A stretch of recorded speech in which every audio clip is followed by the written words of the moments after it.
잔치에 들어갈 사람은 어떤 사람이냐에 대해서 기록하고 있는 말씀이거든요. 그래서 이 말씀만을 그냥 전하기보다 오늘 11시 예배와 연결돼서 광야에 외치는 자의 소리, 즉 세례 요한의 회개의 세례, 회개의 복음인데, 세례 요한의 그 회개 세례, 회개의 복음, 회개하고 복음을 믿을 때 하나님께서 기뻐하시는 오늘 계시록 19장에 나타나는 혼인 잔치에 들어갈 수 있다라고 하는 말씀과 이렇게 연결되어지면, 세례 요한이 어떤 사람이고 왜 왔고, 예수님의 그 초림을 주맞을 준비시키는 사명을 감당하기 위해서 이 땅에 오신 분이 세례 요한이라. 그래서 예수님께서는 여자가 난 사람 중에 세례 요한이 가장 큰 자다라고 말씀하고 있잖아요. 근데 여자의 후손으로 난 자 중에 가장 세례 요한이 큰데, 세례 요한은 또한 천국에 있는 사람들보다는 작다. 그러니까 이 천국이 얼마나 좋은 곳인지를 그 예수님 말씀 한 절에서 우리가 느낄 수가 있잖아요. 그래서 구약 성경에 말하고 있는 율법과 선지자에는 세례 요한의 때까지다라고 말씀하고 있어요. 그러니까 구약 성경의 모든 것은 세례 요한으로 마침이 된 거죠. 세례 요한이 와서 구약 성경을 버리고 이스라엘 백성들을 다시 하나님께로 돌려오고 나서 초림하시는 예수님을 맞을 준비하라. 그렇죠? 그러니까 준비해야 그 예수님이 오셔서 완전 계신 율법을 너희들이 들어야 그 말씀이 천국으로 갈 수 있다. 이 말씀이 되는 거죠. 그럼 세례 요한이 회개의 복음을 전했는데, 그 회개의 복음을 듣고 그 말씀대로 살아야 오늘 계시록 19장에 나타나는 혼인 잔치에 들어갈 수 있다라고 하는 결론에 이르게 되죠. 그럼 세례 요한이 이 땅에 와서 행한 설교가 뭐냐? 그게 중요하잖아. 세례 요한이 정한 설교가 무엇인지 오늘 11시 예배는 말씀을 안 드렸단 말이에요. 그죠? 그럼 세례 요한이 와서 이 땅에 와서 행한 설교가 뭐냐? 너무 중요하잖아. 그 설교 내용을 우리가 알아야 되잖아요. 그 설교 내용이 어디냐면 마태복음 3장 7절에서 몇 절에? 그 7절 이하에 보면 세례 요한의 설교가 나오죠? 예, 12절까지네요. 12절.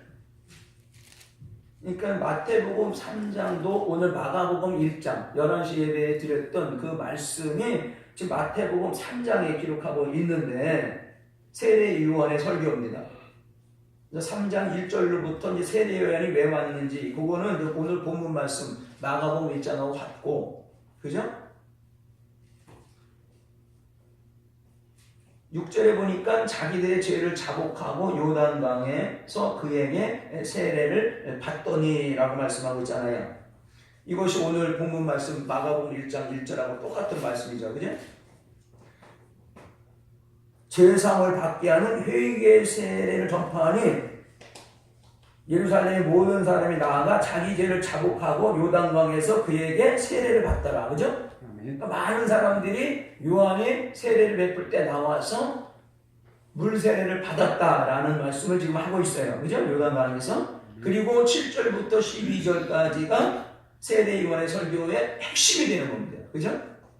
자, 요한이 많은 바리새인과 사두개인이 세례 베푸는 데 오는 것을 보고 이르되, 독사의 자식들아, 누가 너희를 가르쳐 임박한 진노를 피하라 하더냐.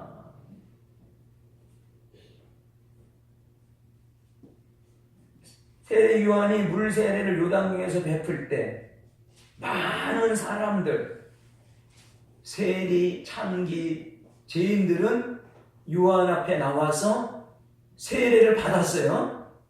그런데 그 시대의 영적 지도자라고 하는 서기관과 바리새인들은 세례 요한 앞에 나와서 세례를 받았어요, 안 받았어요? 안 받았어요. 안 받았다니까. 세례 요한이 행하는 세례가 무슨 세례다? 회개의 세례란 말이에요. 회개의 세례야. 그러니까 자기들이 지금 모든 죄를 사함받는 세례란 말이에요. 그러니까 자기들은 뭐예요? 죄 사함 받을 필요가 없다라는 것이죠. 우리는 의롭다라는 거예요. 의롭다. 근데 예수님은, 의인은 스스로 나는 의인이다라고 하는 사람은 예수님이 필요해야 필요하잖아요. 필요 없죠. 의인은 예수님 필요 없어. 예수님 필요한 사람 누구예요? 죄인이에요. 죄인. 근데 예수님은 의인을 부르러 온 것이 아니라 죄인을 불러 뭐하러 시키러 왔다? 회개시키러 오신 분이 예수님이야. 누가복음 5장 32절인가요? 내가 온 것은 나는 의인을 부르러 온 것이 아니라 죄인을 불러 회개시키러 왔다는 거예요. 그러니까 서기관과 바리새인들은 뭐예요? 죄를 사하는 세례를 받을 필요가 없다는 얘기는 나는 죄인이 아니라는 거예요. 나는 의롭다라는 거죠. 그러니까 서기관과 바리새인들은 예수님이 필요 없는 사람들이에요. 그래서 세례 요한은 뭐예요? 서기관과 바리새인들이 세례 요한 앞으로 오는 모습을 보고 독사의 새끼들이라는 거예요. 독사의 새끼들은 진노를 피할 길이 없다. 너희를 가르쳐 임박한 진노를 피하라 하더나. 이 진노가 무슨 진노일까요? 마태복음 23장 33절인가요? 마태복음 23장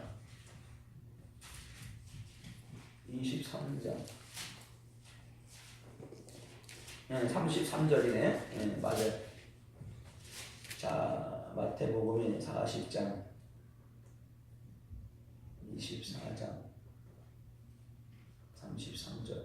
자, 우리 함께 읽어봐요. 똑같은 말. 뭐야? 마태복음 24장 23장.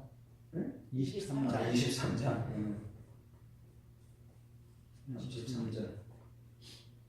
자, 함께 읽어봐요. 시작. 뱀들아, 독사의 새끼들아, 너희가 어떻게 지옥의 판결을 피하겠느냐?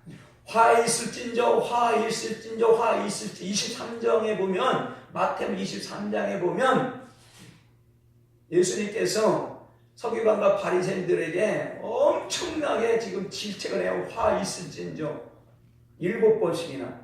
그리고 마지막에 뭐예요? 그들을 독사의 새끼들이라고 해요. 지금 세례 요한이 서기관 바리새인에게 했던 말을 예수님이 똑같이 지금 독사의 새끼들아, 임박과 진노를 너희가 피할 수 없는다. 그 임박과 진노가 바로 뭐냐? 지옥 판결이다. 그래서 서기관과 바리새인들은 어디 간다? 지옥 간다는 거예요. 지옥. 근데 서기관과 바리새인들이 어떤 삶을 살았어요? 말은 하고 그러니까 예수님께서 그러잖아요. 너희는 서기관과 바리새인들 말은 들을지라도, 그러니까 말은 기가 막혀. 율법에서 정확하게 알고 있는 사람들이기 때문에 말은 해요. 그러니까 서기관과 바리새인들이 행하는 말은 너희들이 듣고 행할지라도 그들이 행하는 모습들은 본받지 말라. 무슨 뜻이에요? 서기관과 바리새인들은 지식적으로는 기가 막혀요. 율법 학자들이거든요. 그러니까 말은 기가 막혀 하는데 말에 따라서 뭐가 없다? 행함이 없는 거예요. 그래서 예수님은 뭐예요? 독사의 새끼들.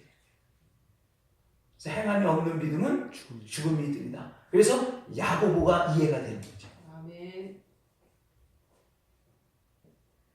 아브라함이 독자 이삭을 모리아 산에서 하나님께서 명령하신 대로 번제로 하나님께 드렸더니 아브라함의 믿음을 독자 이삭을 번제로 드리는 행함으로 온전케 되었느니라.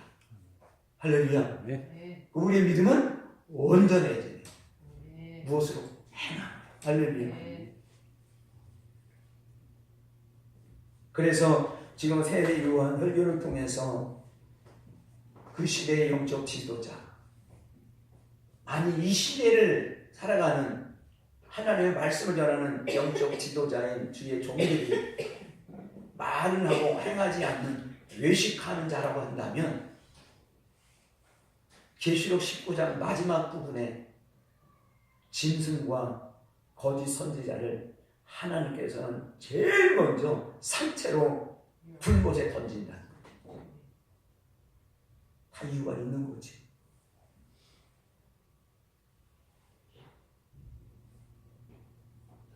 적그리스도, 또 적그리스도를 우상으로 섬기게 했던 거짓 선지자들을 제일 먼저 산채로 불못에 집어던지는 이유가 너무 하나님이 화가 나는 거예요. 그들에게 권세를 준 용, 뱀, 마귀, 사단은 나중에 좀 백보자 심판에 불못에 던지지만 짐승과 거짓 선지자를 먼저 불못에 던진다는 것은 엄청난 영적 교훈이 있는 줄로 믿습니다.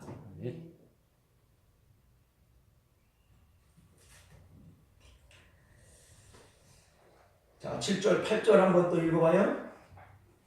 마태복음 3장인가요?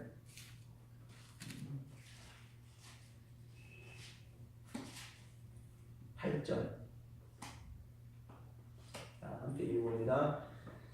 자, 그러므로 회개에 합당한 열매를 맺고 9절 속으로 아브라함이 우리 조상이라고 생각지 말라. 내가 너에게 이르노니 하나님이 능히 이 돌들로도 아브라함의 자손이 되게 하시리라. 세례 요한의 설교가 마태복음 3장 7절에서 12절이라고 한다면 이 설교가 몇 절입니까? 6절밖에 안 돼요. 6절밖에 안 되는데 이 6절이 예수님의 산상수훈하고 비교할 정도로 성경 전체예요.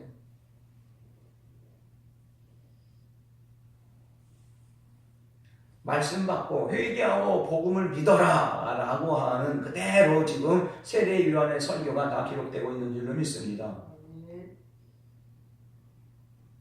우리의 믿음은 먼저 회개하고 복음을 믿는 거예요. 광야에서 외치는 자의 소리이기 때문에 그래요.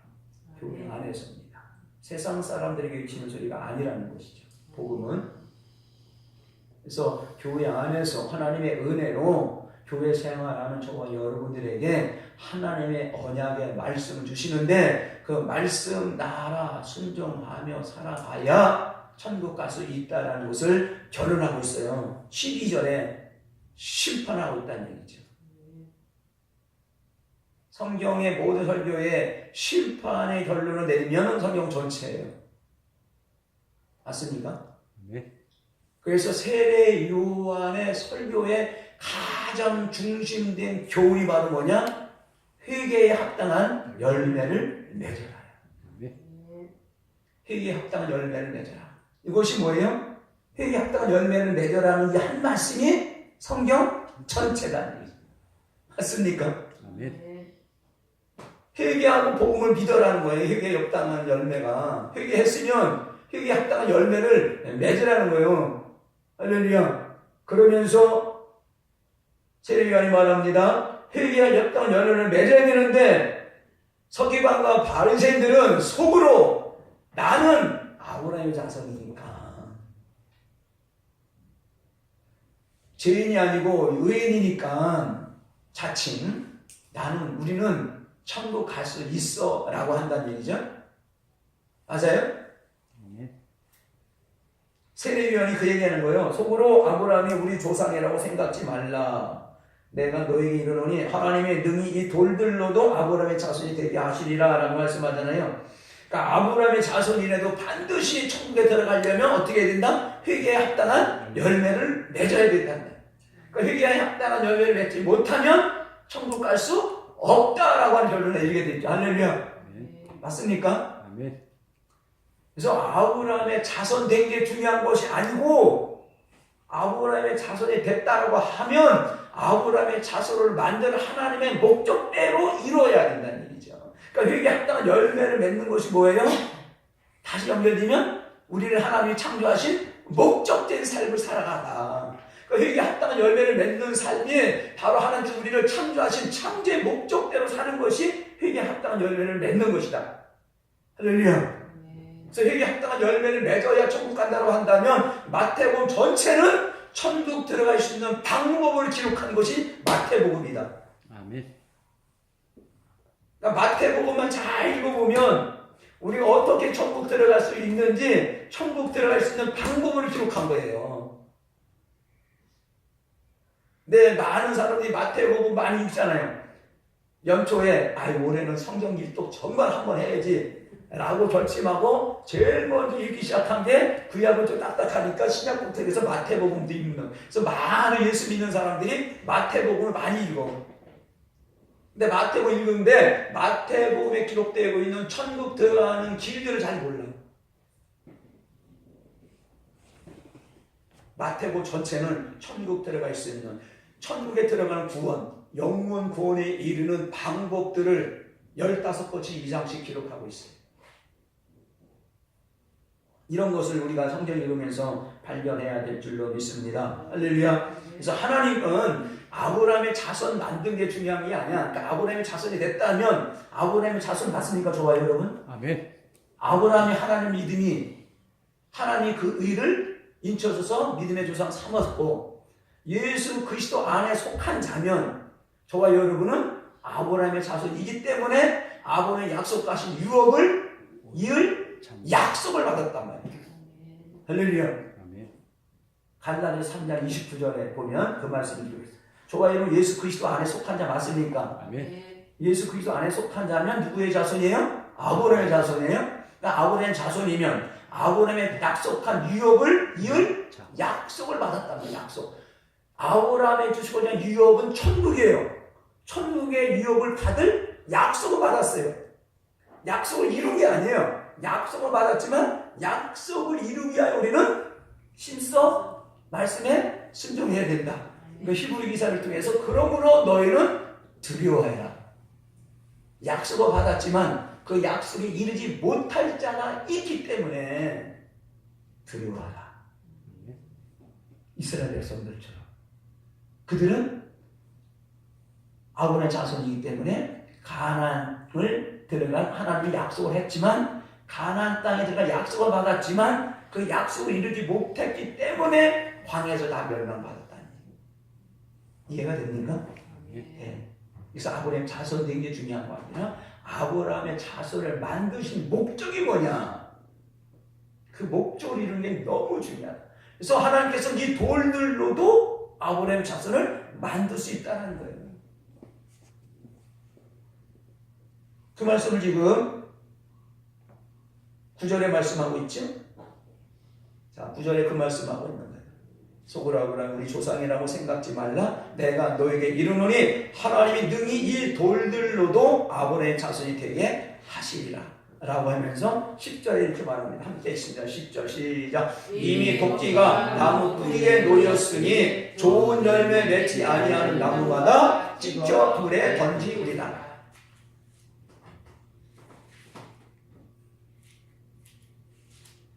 회개하고 복음을 하나님의 은혜로 말씀을 받고 말씀대로 순종하지 않고 말씀을 떠났던 저와 여러분에게 회개하고 다시 말씀을 돌이키고 나의 뜻 나의 생각 내려놓고 하나님의 뜻 창조의 목적대로 살겠습니다 라고 하면 다시 율법 완전케 하신 율법을 주시는데 그 율법을 지켜 행해야 하는 것이 바로 회개에 합당한 열매를 맺는 것인데 회개에 합당한 열매를 맺는 것은 하나님의 백성으로 삼으신 창조의 목적, 우리를 계속 구원하신 구원의 목적을 이루는 삶이 중요하다. 근데 회개에 합당한 열매를 반드시 우리는 맺어야 된다. 그래서 다시 오실 그 주님은 우리의 삶의 열매를 찾으신다. 열매. 그래서 예수님께서 복음서를 기록하면서 무화과 나무의 열매가 항상 그 말씀 나중에 나오는 거야. 그러니까 무화과의 열매의 비유가 항상 따라붙는 이유가 뭐다? 그분은 오셔서 뭘 찾는다? 열매 찾는다. 열매. 그 열매가 뭡니까? 사랑의 맛이에요. 사랑의 맛이에요. 그 사랑의 삶을 살면 율법을 다 이루었느니라. 할렐루야. 그러니까 사랑은 뭐예요? 율법의 완성이다. 그래서 좋은 열매는 좋은 나무가 됩니다. 좋은 나무는 좋은 열매 맺고 못된 나무는 나쁜 열매를 맺는다. 그래서 씨 뿌리는 비유를 통해서 마태복음 13장, 마가복음 4장, 누가복음 8장을 통해서 씨 뿌리는 물 통해서 저와 여러분은 좋은 나무인지 못된 나무인지 우리의 모든 삶 가운데 나타나는 열매의 모습을 통해서 우리의 모습을 판단해야 된다. 그것이 말씀을 통해서 우리의 삶의 기준이에요. 기준. 하나님은 저와 여러분에게 이 세상에 살면서 지키기 어려운 걸 주고 지켜라고 하는 분이 절대 아니라는 얘기죠. 할렐루야. 근데 우리가 하나님은 지킬 수 있다고 하는데 마귀 사단에게 미혹이 되는 순간 그걸 우리가 어떻게 지켜라고 한단 말이에요. 근데 그 말씀 주시고 지킬 수 없는 것을 주시는 분이 아니라 지킬 수 있는 말씀을 주시기 때문에 그분은 지키려고 하는 사람은 더 지킬 수 있는 힘도 그분이 주신다는 거예요. 저와 여러분이 순종할 수 있는 게 아니고 저희들은 어떻게 해요? 우리의 부족함, 하나님 지키기 쉬운 말씀을 주셨는데 지키기가 힘들어요. 도와주세요 라고 하는 분을 찾는다는 얘기죠. 그러면 내가 알아, 너 도와줄게. 순종하고자 하면 겨자씨 하나일 만한 믿음이 있으면 찌그게 작은 믿음 하나 있으면 지키기 쉬운 것부터 지키기 시작하면 더 큰 것 뽕나무 들어서 바다에 심기우라 하면 순종하는지. 할렐루야. 저저씨 작은 말씀 하나라도 너희들이 순종하면 그 믿음이 큰 나무 들어서 뽑혀서 저 바다에 던지우라고 하면 그 뽕나무가 너희 말에 순종할 것이다. 할렐루야. 할렐루야. 근데 이것을 안 한단 말이야. 저부터 알면서도 안 해. 머리로는 알지. 말씀 전에서 얼마나 알겠어요, 주의 형들이. 그 시대의 서기관 바리새인 세례 요한 예수님이 독사 새끼들이라고 하는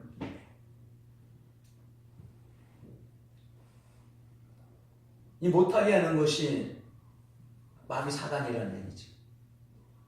근데 그 마귀 사단은 누가 쓰는 도구야? 하나님이 쓰신 도구라는 얘기. 막 머리에 쥐나요, 막 그런 얘기들. 야, 그래서 마귀 사단은 영적 존재이기 때문에 우리가 기도하지 않고 성령 충만 받지 않으면 마귀 사단을 멸할 수가 없다라고 하는 결론에 이르게 되는 것입니다. 할렐루야. 그래서 11시에 말씀드렸지, 예수님께서 이 땅에 오신 이유가 온 인류의 죄의 문제를 해결하시기 위해서 오셨고, 그분은 저주가 변하여 축복을 주시기 위하여 또 이 땅에 오셨어요. 우리 모든 죄를 예수님의 이름으로 회개하며 죄를 사함 받는데도 예수님께서 저주를 변하여 축복으로 변화시킨다고 하셨는데, 죄의 문제를 회개해서 죄의 문제 해결됐는데도 저주가 변하여 축복으로 되지 않고 그대로 저주의 삶을 살아. 왜 그래요? 죄의 문제 해결됐어. 그럼 예수님 이 땅에 오셔서 저주를 변하여 축복으로 변화시키는 분이신데, 죄의 문제 해결됐는데 우리가 끊임없이 자범죄를 지면 예수님께 나와서 예수님 이런 죄를 지었어요, 용서해 주세요. 그래, 내가 용서해 줄게. 죄의 문제 해결했어. 그런데도 저주가 축복으로 변하지 않고 계속 저주 가운데 우리가 살아가는 이유는 뭐냐? 우리 안에 있는 죄의 본성은 해결되지 않았다.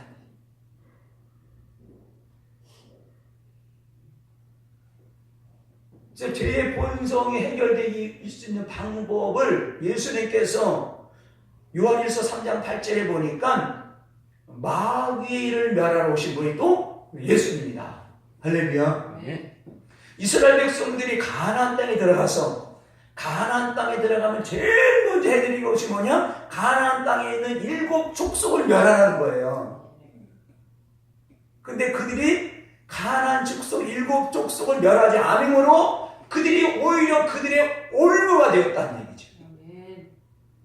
가나안 땅에 부족함이 없는 거예요. 하나님이 함께 하시면 적과 꿀이 흐르는 땅인데 그 죽과 꿀이 흐르는 땅에서 하나님의 나라를 우리가 경험하고 살면서 하나님께 영광 돌리기 원하는 게 하나님의 뜻인데 계속 죄를 짓게 하는 가나안 7족속을 다 멸하지 않았기 때문에 그들의 모든 삶 속에 오히려 올무가 되었다.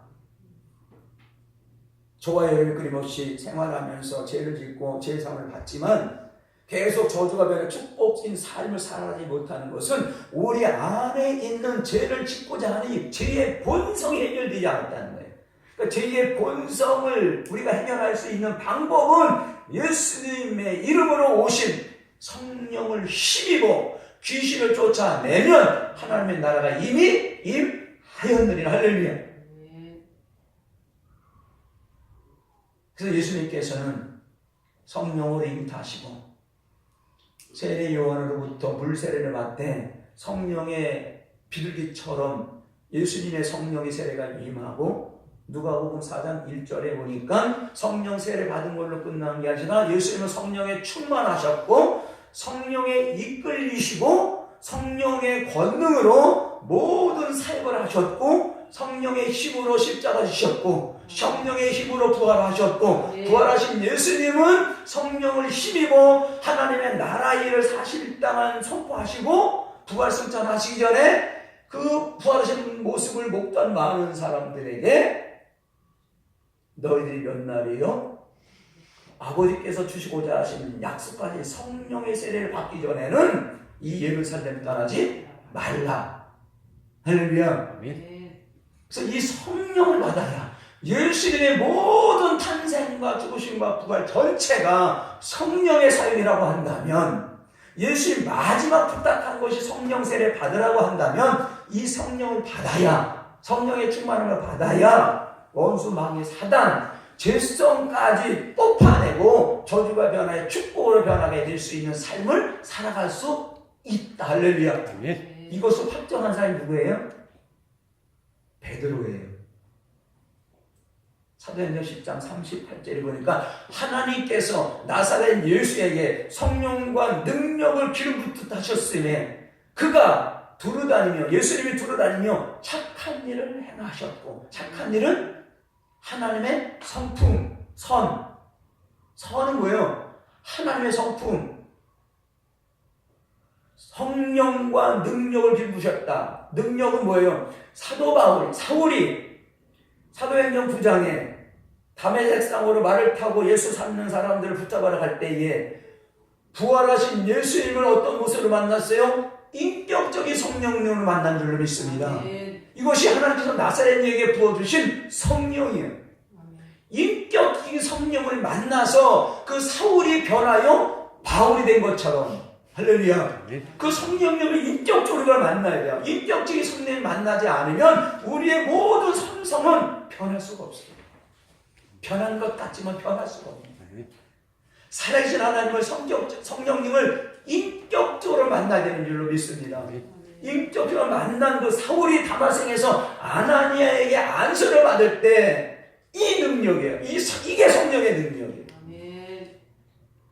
인격적인 성령을 만나지 않은 사람도 능력을 받아서 행할 수가 있어요. 근데 이 사람들은 인격적인 성령을 만나지 않고 능력만 받아서 시사와 이적과 표적을 나타낼 수가 있지만 이것은 면달이 못 간다. 우리는 반드시 기록된 말씀이 우리의 모든 삶과 사역 속에 그대로 이루어지는 것은 인격적인 성령님과 그 인격적인 성령님을 통해서 나타날 부어주신 능력을 같이 받아야 예수님이 행했던 그 모든 생애를 우리의 모든 삶 가운데 재현할 수 있게 되는 줄로 믿습니다. 할렐루야. 그래서 예수님이 행하셨던 복음서를 통해서 예수님이 이 땅에 오셔서 행했던 모든 사역들을 그대로 증거할 수 있는 증인이 될 수 있는 것은 예수님께서 돌아서 마지막 부탁하고 가신 그 성령의 세례를 받아야 증인이 될 수 있다라는 거예요. 그래서 예수님이 그 말씀을 사도행전 1장에 말씀하고 있는 줄로 믿습니다. 이 성령 세례, 성령 충만 받지 않으면 결코 증인일 수 없다. 왜? 예수님도 성령의 사역을 했기 때문에 하나님께서 보내주신 그 모든 일을 그 예수님이 하실 수 있다라는. 아멘. 예수님도 성령의 힘으로 성령 사역을 했다라고 하면 저와 여러분 당연히 받아야 되죠. 아멘. 당연히 받아야 되죠. 근데 성령은 그냥 받는 것이 아니라 기도해야 받는다. 아멘. 내 기도들을 하는.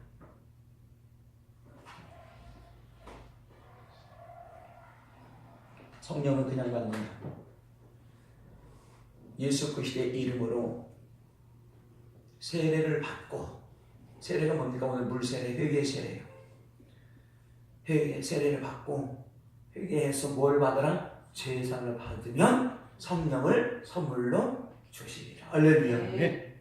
그래서 성령을 왜 선물로 받아요? 우리의 죄의 본성을, 죄를 짓게 하고 이 죄를 합법적인 통로로 삼아 우리 안에 들어와 끊임없이 우리를 하나님의 말씀에 순종하지 못하게 방해하는 이 원수 마귀 사단, 이 죄의 본성, 이거를 물리칠 수 있는 것은 오로지 성령을 힘입어 귀신을 쫓아낼 수가 있다. 아멘.